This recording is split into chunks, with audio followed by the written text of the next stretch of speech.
ഇനിയാണെങ്കിലും അതിൽ ഒരു കാര്യം അസന്നിഗ്ധമായി പറയാം. ഒരു ഗവൺമെൻറ്, പുതിയ ഗവൺമെൻറ്, എനിക്ക് അടക്കം സ്വാധീനമുള്ള ഒരു ഗവൺമെൻറ് അധികാരത്തിൽ വന്നാൽ ഈ ചെറുത് പിടിക്കുന്നത് കർശനമായി നിരോധിച്ചിരിക്കും, അനുവദിക്കത്തില്ല.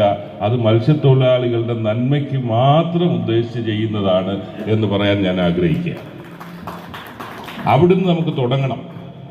അവിടുന്ന് തുടങ്ങി ബാക്കി community development, fishermen community development എന്ന് പറയുമ്പോൾ അടിസ്ഥാന വരുമാനം നമ്മൾ ഉറപ്പുവരുത്തി കഴിഞ്ഞാൽ അതിൽ നിന്ന് നമുക്ക് മുന്നോട്ട് പോകാം. ഇത് നിരവധിയായ പ്രശ്നങ്ങൾ നേരിടുകയാണ്.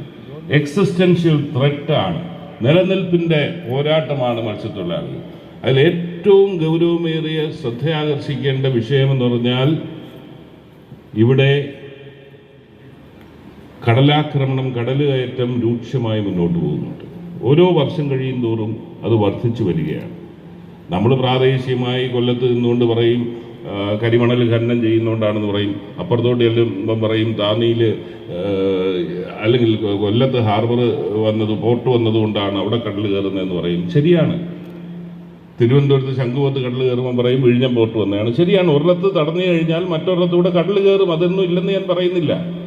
പക്ഷേ ഈ കടലാക്രമണം രൂക്ഷമായി മുന്നോട്ട് പോകുമ്പോൾ നമ്മുടെ തീരം സംരക്ഷിക്കുക എന്നുള്ളൊരു ദൗത്യം, അത് വളരെ സമഗ്രമായിട്ടുള്ള പഠനത്തിൻ്റെ വിധേയമാക്കി ചെയ്യേണ്ട കാര്യങ്ങളാണ്.